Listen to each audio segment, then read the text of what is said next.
Olá, pessoal! Sejam todos e todas muito bem-vindos à nossa disciplina. Sou o professor Carlos Eduardo Fulani, mestre pela PUC São Paulo e doutor pela Universidade de São Paulo, USP Largo São Francisco. E vamos dar novamente início ao nosso trabalho em desenvolvimento do direito civil, hoje com o tema a pessoa natural, personalidade, capacidade de direito e capacidade de fato. Para isso, vamos dar a sequência aos nossos estudos, trabalhando a seguinte concepção: os conceitos básicos da pessoa natural, ou, melhor dizendo, as formas na qual o Código Civil nos dá a introdução do direito à personalidade, do que é a pessoa natural, da capacidade, e o que nós podemos, obviamente, realizar a partir de todas essas concepções postas.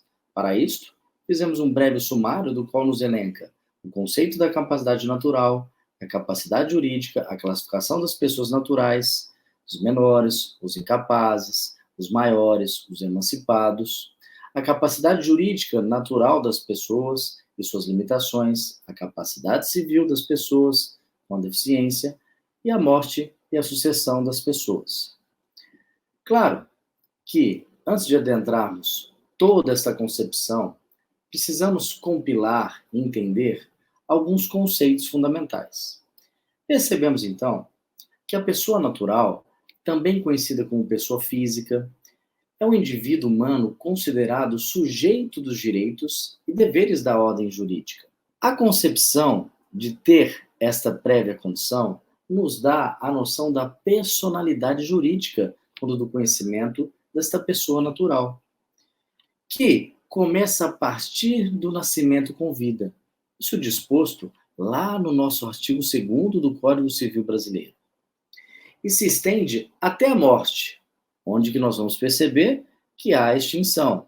Verifica-se que nos pontos tratados no sumário, elencamos do conhecimento e da noção de pessoa natural até a morte, onde há a sua extinção. A personalidade, ela é inerente a todos os seres humanos e ela confere a eles a possibilidade de adquirir direitos e contrair obrigações decorrentes claramente da pessoa natural, mas ponto este que trataremos especificamente numa aula futura.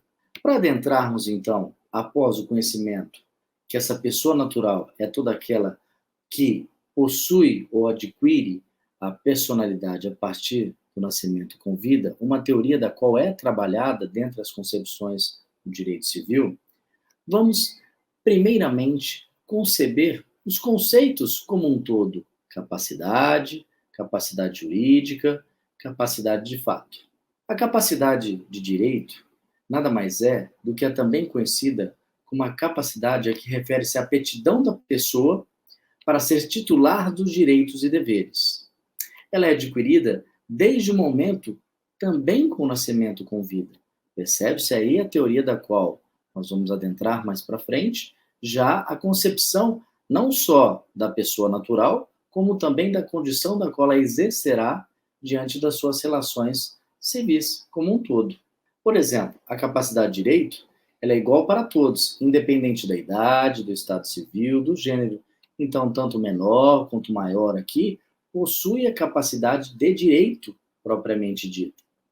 Já a capacidade de fato é aquela capacidade também chamada do exercício da habilidade da pessoa de exercer pessoalmente os direitos que possui. Para isso, quando analisamos as concepções aqui trabalhadas no slide, pessoa natural, capacidade jurídica, toda pessoa natural é capaz de direitos e deveres na ordem civil, nós estamos vislumbrando todas as concepções que se formam diante do nascimento com vida do indivíduo, que é uma das teorias recepcionadas e mais aceitas pelo nosso Código Civil e pela doutrina majoritária como um todo.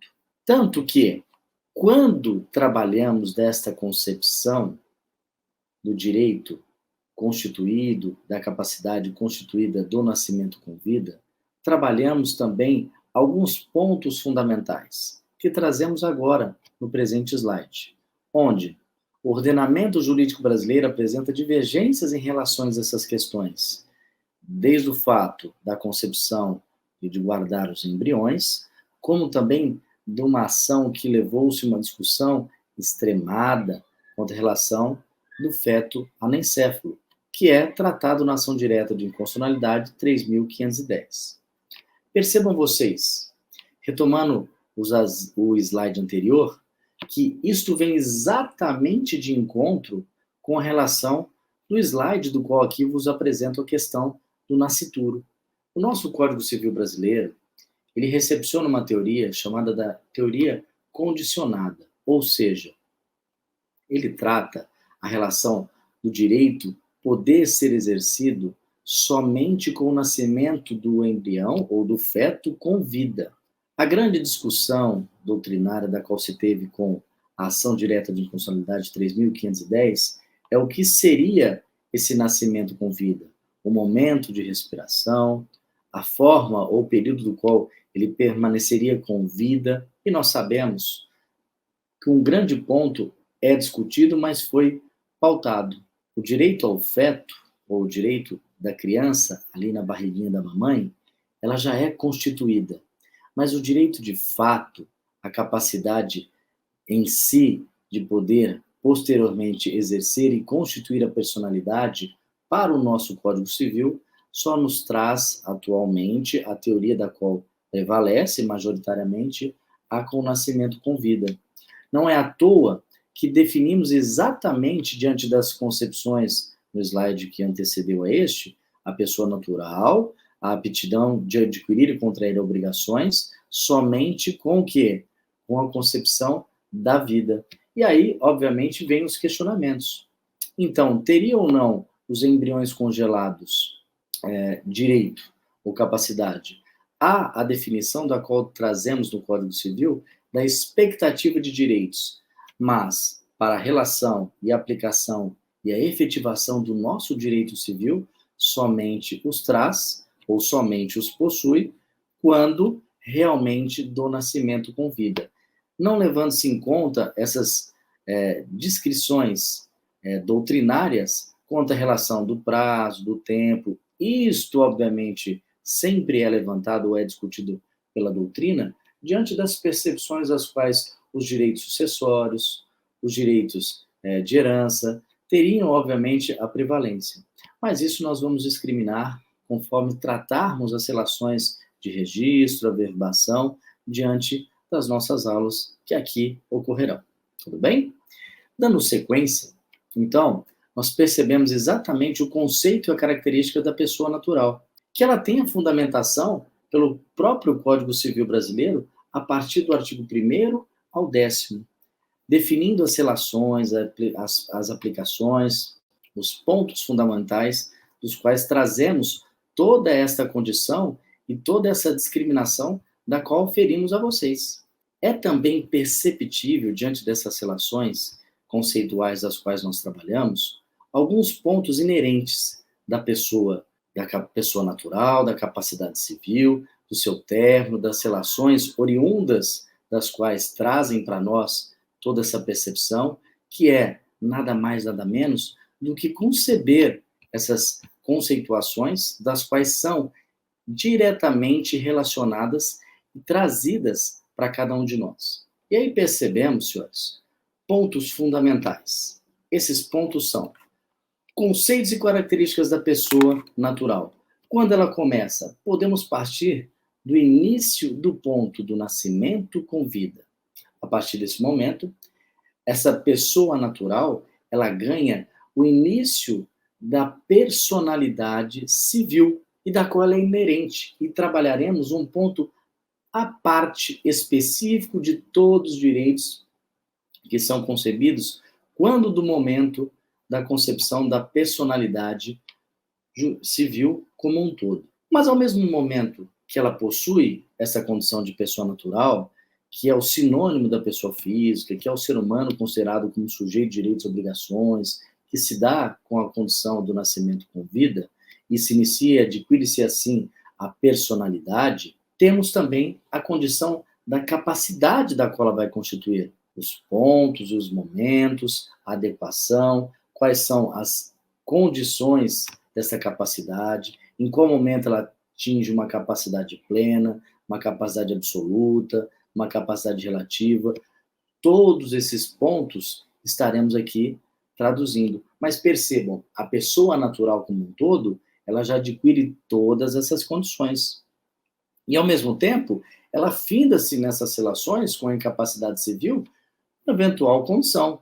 Ela pode ter uma situação da qual deixe ela sem condições de exercer essas relações de obrigações, essas relações jurídicas postas diante da condição civil, por um momento prévio, por um momento por prazo indeterminado, ou até a sua cessação. Então, todos esses direitos, todas as relações serão claramente tratadas. E quando elas são adquiridas? Quando do nascimento com vida. A partir daí, nós temos a observância dos pontos dos quais dão o início ou o pontapé inicial para tratarmos essas relações, como da capacidade civil. Observamos as condições da capacidade civil quando tratadas a partir do artigo 1º e 2º, como eu disse a vocês referencialmente, do artigo 1º e também até o 10º, mas o 1º e o 2º nos apresentam os conceitos mais importantes da capacidade civil, que é, o artigo 1º trata, toda pessoa é capaz de direitos e deveres na ordem civil. Quando? Quando do nascimento com vida. Mas, professor, poderiam perguntar, existe a condição ou um prazo devido para exercer esses prévios direitos? Sim, no artigo 2º, ela nos condiciona quase que a indicação para isso, onde trata da relação da personalidade, que a personalidade civil da pessoa começa no nascimento com vida, mas a lei põe a salvo, desde a concepção, os direitos do nascituro. Então, os direitos, ou a expectativa de direitos provenientes do nascimento com vida, são garantidos. As relações exercidas no ato em si, das condições prévias a serem constituídas, também são previamente definidas. E aí tratamos das relações dessa capacidade que é adquirida e da capacidade do exercício, da qual verificaremos a partir de agora. A capacidade do direito, ou de gozo, da qual se dá com a condição do nascimento com vida, onde se estrutura a relação da pessoa natural, do ser humano considerado como sujeito de direitos, deveres e obrigações, ele é adquirido junto com a personalidade. Nasceu com vida, constitui-se ambos. E representa a aptidão de cada um desses titulares, tá? Da qual exercerá os direitos e deveres na ordem civil. Todos esses pautados no artigo 1º e artigo 2º da concepção do direito civil. Porém, precisamos ressaltar, puxa, cara, professor, teria então o menor direito a tudo? Opa, vamos lá. Ele tem a plena condição de desenvolvimento dessas atividades? E aí que precisamos pontuar algumas relações. Garantia e direitos quanto a uma ordem sucessória, quanto à ordem do direito de família, quanto à ordem dos bens, sem problema algum. Agora, ele pode exercer esse controle? Ele tem capacidade absoluta para isso? E agora que nós começamos a analisar. Então, a capacidade de direito, ele vai possuir, a de gozo do qual ele vai poder se beneficiar, inclusive. Mas a capacidade do exercício de fato desse direito, que aí, obviamente, nós precisamos destacar os apontamentos. E o que é? É a aptidão para alguém exercer por si, sozinho, os atos da vida civil. Ou seja, ela representa a capacidade de praticar pessoalmente os atos dessa vida civil. Me desculpem. Independentemente da assistência ou representação. Então, perceba, se eventualmente, um exemplo típico aqui, um menor tiver os seus pais falecidos durante, obviamente, a sua existência, o direito à herança, sucessório, de todos os bens adquiridos pelos pais em vida, passarão diretamente ao menor. Mas esse menor, ele tem a capacidade civil para exercer todos os atos dos quais esses bens vão destinar ao mesmo, como pagamento de tributos, encargos, né, administração? Muito provavelmente não. Ele não teria essa capacidade, muito previamente noção. E aí ele não teria essa capacidade sozinho, então ele necessita de um tutor, de um curador, que será nomeado para a administração desse patrimônio. Mas aí percebemos que essa capacidade para o Código Civil, ela somente é adquirida quando essa capacidade civil somente é adquirida quando o indivíduo, o menor, completar 18 anos.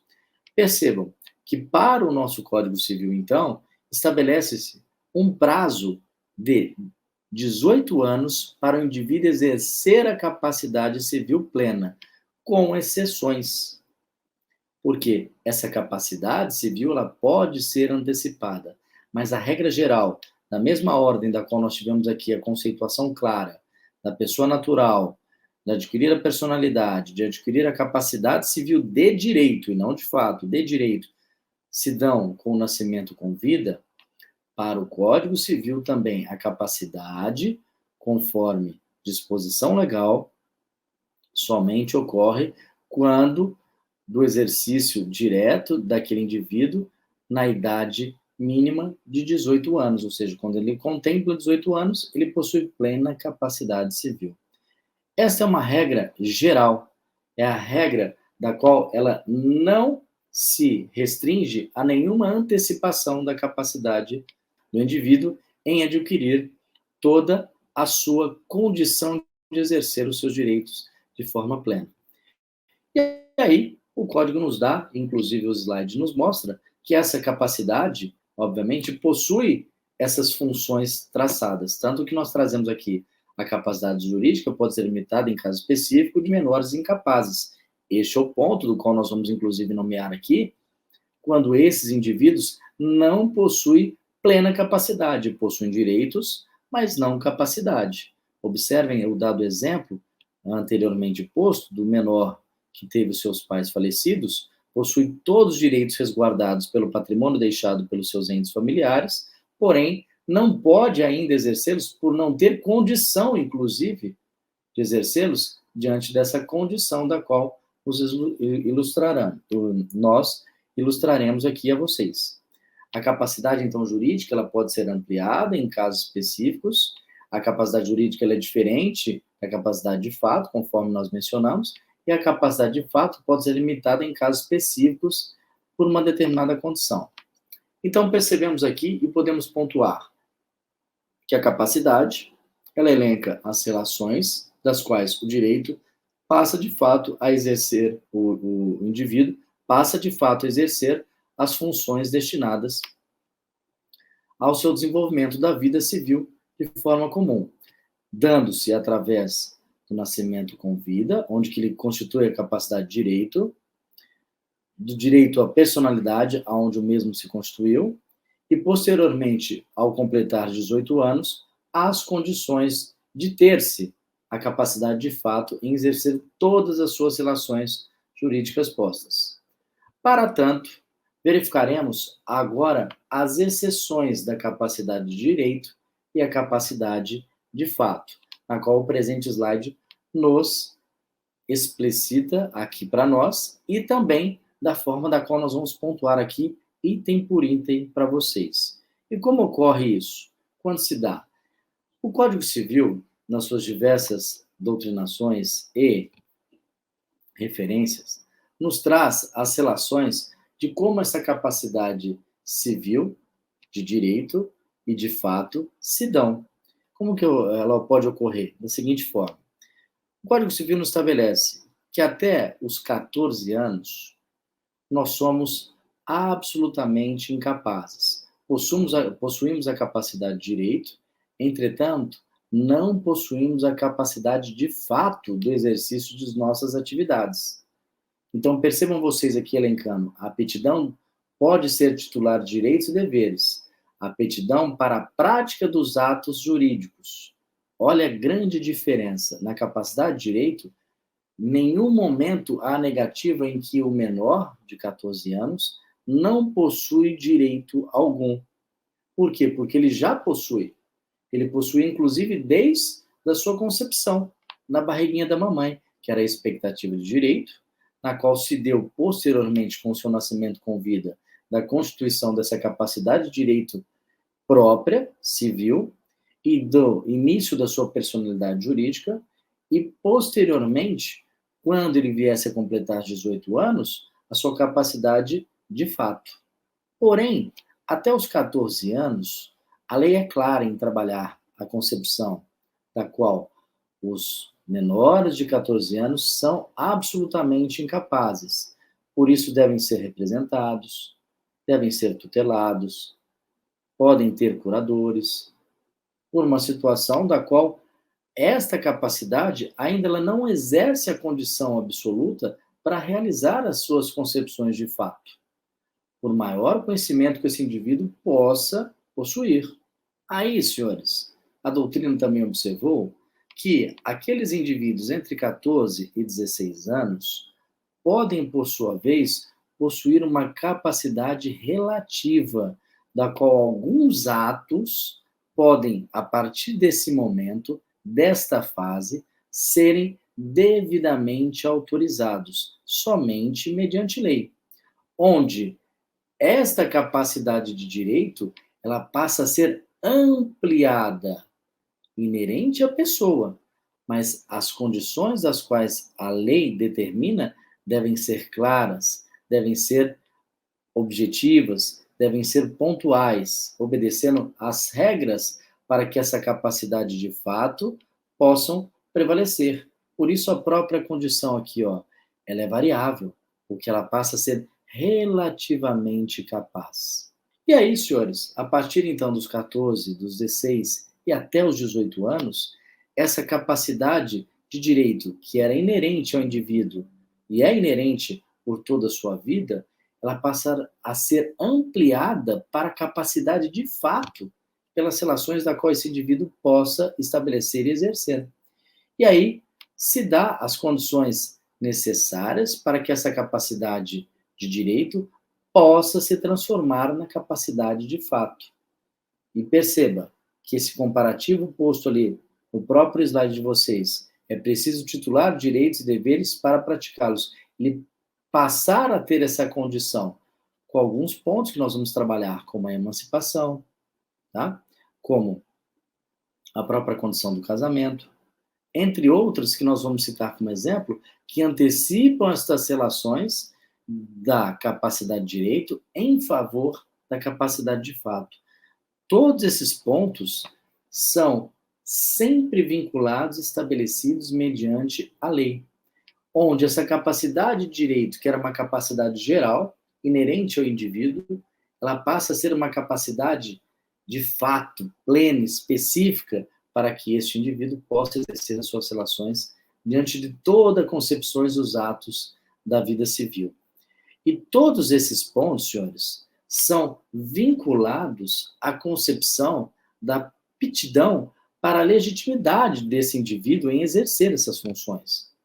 A legitimidade é a condição ou a posição da qual o indivíduo se encontra na relação de interesse próprio e de outros em relação a todas as circunstâncias situadas diante do direito civil, como bens, jurídicas, né, sucessões, famílias, ou seja, todas as searas da qual o direito vem nos apresentar. Percebam vocês como é uma questão cronológica. O nosso direito civil, partindo desse momento do presente slide, ele demonstra claramente aqui que o feto, na barriguinha da mamãe, possui a expectativa de direito posta. O nascimento com vida dá a condição da capacidade de direito, ou seja, ele tem todo o direito, como qualquer cidadão, como qualquer indivíduo diante da sociedade brasileira, porém, ele tem um direito ainda restrito devido à sua condição de não ser possível exercer ela de fato. Ela pode ser exercida por outrem, através de uma curadoria, através de uma tutela, através de uma representação direta, inclusive, pelos seus ascendentes, papais e mamães.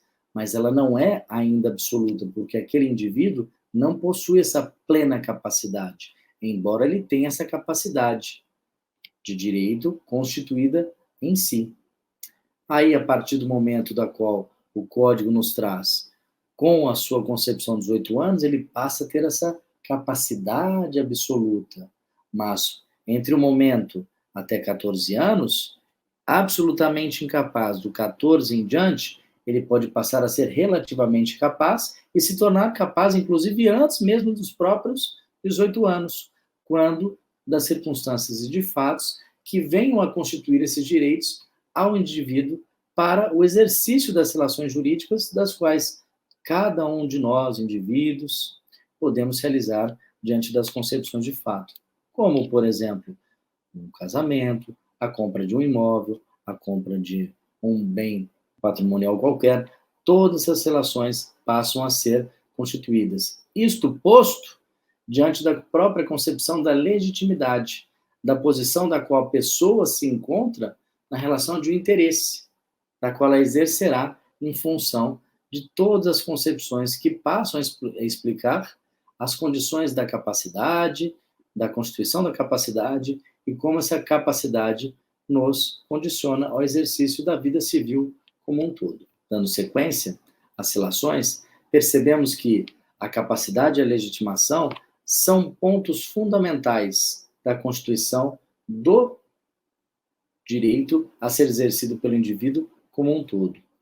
Essa condição de legitimação também nos dá a consciência das possibilidades da qual essa incapacidade pode ser constituída. Por quê? Porque ele é o inverso, porque há cessação. Pode ser que um indivíduo, na sua faixa plena de 18 anos, tenha plena capacidade. E por uma questão de situação de enfermidade, ou de interrupção, ou de perda por essa capacidade, por um acidente, perda de memória, perda inclusive das relações dos seus atos, como na vida civil como um todo, ele vem a ter esta condição, infelizmente, da perca da capacidade da qual ele adquiriu, seja ela antecipada, antes aos 8 anos, ou seja ela posteriormente plena, pela própria lei assim determinada, com 18 anos. E essa capacidade se torna, então, uma incapacidade, aonde aqui nós trazemos para vocês 3 tipos de incapacidades, que é a absoluta, a relativa e a superveniente. As pessoas absolutamente incapazes são aquelas que não têm discernimento para praticar a jurídica, como os menores de 16 anos e as pessoas com deficiência intelectual.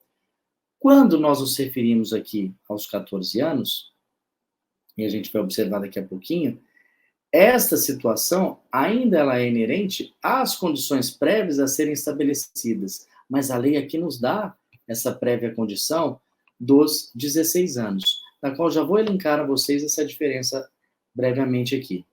Quando nós condicionamos absolutamente incapazes, são todos aqueles que são representados. Dos 14 aos 16, aos 18 anos, nós temos as relações que podem quebrar essa incapacidade. A lei nos traz de forma clara a partir dos 16 anos. Entretanto, alguns atos da vida civil podem, inclusive, antecipar essas relações que antecedem aos próprios 16 anos. No caso, por exemplo, de uma gravidez inesperada ou espontânea, da qual o menor de 16 anos possa contrair, mas que está previamente a ter a compensação dessa gravidez aos 16 anos. Claro que nós tratamos de forma legal a questão do vulnerável, que são os menores de 16 anos. Aí nós temos essa capacidade de ser relativizada, conforme nós vimos, diante das concepções. E aqui a própria condição dessa capacidade nos traz a condição da perda dessa capacidade. Então, veja-se, a própria condição da Constituição para a idade é a constituição também da incapacidade. Quando concebemos que são relativamente incapazes, são aqueles que não possuem ainda a possibilidade do exercício dos atos da vida civil, que podem ser constituídos a partir do momento que a lei nos traz da condição da qual ocorrerão essa perda da incapacidade para a capacidade. Ela parte, então, a partir, presumidamente, de forma doutrinária, dos 14 em diante, e plenamente legal, ou seja, adstrito à lei, a partir dos 16 anos. É muito importante esse apontamento, porque a incapacidade ela é a consequência direta da perda dessa capacidade. A presunção legal da co-indivíduo com o nascimento com vida, ela se dá de forma única e exclusiva da constituição dessa capacidade. Porém, alguns motivos podem levar à perda dessa incapacidade. Então, por isso que ela nos traz aqui que a incapacidade, conforme o primeiro slide, ela apresenta-se absolutamente incapaz, aqueles menores de 16 anos. Percebam vocês como ela amplia esse rol, mesmo da possibilidade de reconstituição dos 14 em diante, eu tenho aos menores de 16 anos plenamente incapaz. O Código Civil nos traz essa plena referência. Percebam a diferença, incapacidade absoluta.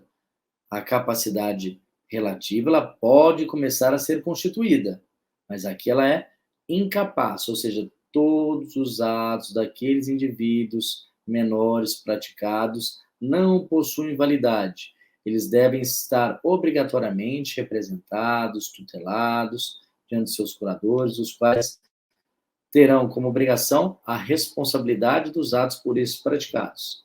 Então, esses indivíduos têm a sua incapacidade plena, absoluta. A partir, então, dos 16 anos, mesmo dando início à capacidade relativa a ser conquistada por aquele menor com 14 anos em diante, a lei nos traz o seguinte ponto: os 16 aos 18 anos são relativamente incapazes. Já visto um exemplo típico para que a gente possa ter essa condição de capacidade a ser constituída? Quando o menor de 18 anos, a partir dos 16 anos, ele pode ter direito ao sufrágio eleitoral, ao voto. Ele passa a constituir esta relação. Então, aqui eles são relativamente incapazes para praticar certos atos, né, da vida civil, ou seja, entre os 16 ou 18, nem todos os atos ainda são completamente válidos. Alguns possuem as condições e características postas dessas relações a serem apresentadas. Entre elas, as condições dos ébrios habituais e dos próprios dependentes químicos. Então, este é um outro ponto muito importante dessa condição básica, independente da prévia condição. E, obviamente, essa incapacidade superveniente que pode ocorrer diante de algumas circunstâncias fundamentais, porque com 18 anos nós percebemos que aquele indivíduo, cronologicamente, findaria com a sua capacidade absoluta plena para o exercício dos atos da vida civil. Entretanto, este indivíduo ele pode perder essa condição de capacidade quando em razão do quê? Quando em razão de uma doença, quando em razão de uma eventual situação da qual desfavoreça ele por um tempo determinado ou por um prazo determinado da sua não condição de exercê-lo, como no caso aqui a gente pode fazer uma capacidade relativa já citada anteriormente pelos próprios ébrios e dependentes químicos. Então, toda essa situação aqui vai vincular a relação de perda superveniente. Então, frisem que a capacidade de direito civil de fato constituídas, elas podem ter uma incapacidade absoluta e uma incapacidade relativa. A perda superveniente desta condição, ela é fruto obrigatório de uma eventual circunstância da qual provoque o indivíduo a total condição do mesmo praticar os atos da vida civil de forma comum, de forma relacionada, quando da sua constituição da capacidade como um todo. Quando cessa essa incapacidade? Quando eu posso antecipar essa incapacidade? Olha que interessante. Aqui nós pontuamos, e aqui, obviamente, nós voltamos com as condições das quais essa incapacidade relativa, absoluta, vem nos trazer, que é a condição da emancipação, do casamento, do exercício do emprego público efetivo, pela colocação em segundo grau em concurso de ensino superior, pelo estabelecimento civil comercial. E aqui eu começo a condicionar para vocês a condição da própria relação jurídica posta do prévio, embora não tratado pela lei especificamente, do exercício do menor de 14 a os 16 anos. Há uma grande relação entre o direito civil e o direito do trabalho, como todos os ramos de direito em si, que vinculam a questão do menor aprendiz. É claro que a lei nos traz a condição daquele menor do menor em si a partir dos 16 anos em diante. Entretanto, há algumas prévias relações jurídicas que foram julgadas de forma minoritária, não só da condição do casamento, que estabeleceram algumas possibilidades específicas, que aí tratada mais aprofundadamente, que já houve casos julgados anteriormente, que hoje, a partir da doutrina majoritária, dando essa prévia condição estabelecida pelo novo Código Civil, a partir de 2002, a condição de 16 anos em diante, a capacidade plena. Entretanto, como algumas relações haviam sido trazidas à tela, ampliou-se essa condição da capacidade a partir dos 16 anos, relativamente capaz, e tornando-se aqueles 16 menores em si, ou seja, 16, os menores de 16 anos em diante, como absolutamente incapazes. Todos esses sendo deixados, menores de 16 anos para baixo, sendo deixados como absolutamente incapazes. Mas, no caso em voga, nos traz a emancipação quando esse indivíduo, por uma eventual necessidade, exemplo, a perda dos seus tutores, representantes legais, curadores, entre outras situações, como seus próprios pais, solicita a emancipação já a partir dos 16 anos, quando ele tem a plena condição e a noção específica para cumprir os atos da vida civil como um todo. Mesmo assim, a própria condição da emancipação não permite todos os possíveis atos. Alguns atos ainda do direito civil são restritos, mas, em regra geral, para aqueles atos ali praticados, do exercício da relação civil, da qual se trata o feito, são permitidos de forma legal. A título de exemplo, nem com a emancipação eu consigo, por exemplo, tirar a carteira de motorista, que só é permitida a partir dos 18 anos. Pelo casamento, é um ato do qual a própria capacidade ela é antecipada. Percebam vocês, o menor, 16 anos, em voga não pode casar. Haja vista a condição menor, 16 anos em diante, eu tenho o quê? O absolutamente incapaz. Frisem que eu tenho as especificações e regras esparsas que condizem, às vezes, quando da relação de dois indivíduos menores, possam vir solicitar a condição do casamento, antecipando toda essa condição civil. A partir de quando que a lei permite? Professor, a partir apenas dos 16 anos.